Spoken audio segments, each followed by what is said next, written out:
तो गुजरात में सब लोग नागर जी की कृपा ही है, श्री नरसिंह मेहता जी की कृपा से ही हैं भक्त।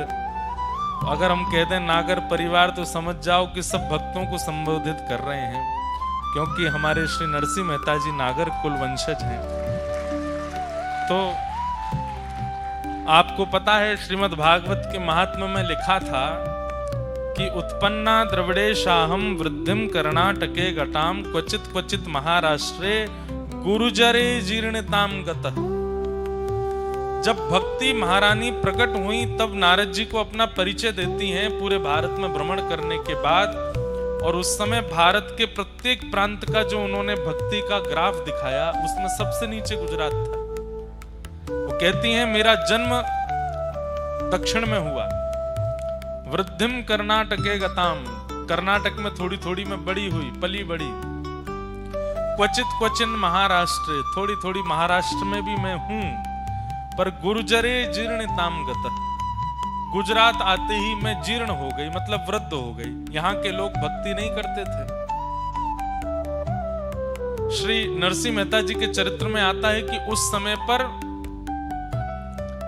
ऐसे ऐसे लोगों ने गुजरात में आकर के डेरा कर लिया था कि यहां पर वैष्णवों को देख करके भगा दिया जाता था, सीमा से अंदर ही नहीं आने देते थे। अगर कोई हरिबोल बोलने वाला वैष्णव हो, जय श्री कृष्ण बोलने वाला वैष्णव हो, नारायण नारायण करने वाला वैष्णव हो, गुजरात में उसके प्रवेश पर प्रतिबंध था। भक्ति इतनी सूक्ष्म हो चुकी थी गुजरात में।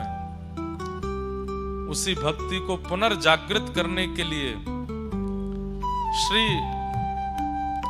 नरसिंह मेहता जी का यहां पर आगमन हुआ, और यहां नरसिंह मेहता जी आए, फिर भक्तिमती मीराबाई आई। अपने जीवन काल के विश्राम दिवसों में भक्ति महारानी श्री मीराबाई गुजरात में ही रही, द्वारिका में रही, डाकोर जी गई, रामदास बोढ़ाना जिनके लिए श्री द्वारिकाधीश डाकोर जी पधारे, और श्रीमद वल्लभाचार्य जी महाराज की भी भक्ति की पताका तो यहाँ अब ऐसी स्थिति है कि हर तीसरा घर वैष्णव है, हर घर में ठाकुर जी की सेवा होती है।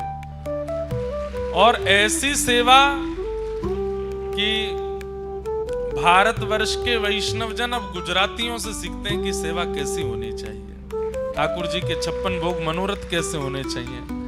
हमारे वृंदावन में श्री यमुना जी के चुनरी मनोरथ, गिरिराज जी के 56 भोग ऐसी पद्धति से करते हैं, पर कौन करते हैं? सब हमारे गुजरात के वैष्णव जन करते हैं। तो इसलिए हमारे श्री नरसिंह मेहता जी की बड़ी कृपा है इस भूमि पर, इसलिए ये कथा हो रही है, ये भक्ति का स्वरूप आप सब देख रहे हैं। तो उमिया माता के श्री चरणों में हम आप सब लोग बैठे हैं और श्रीमद् भागवत की मंगलमयी कथा श्रवण कर रहे हैं, और वो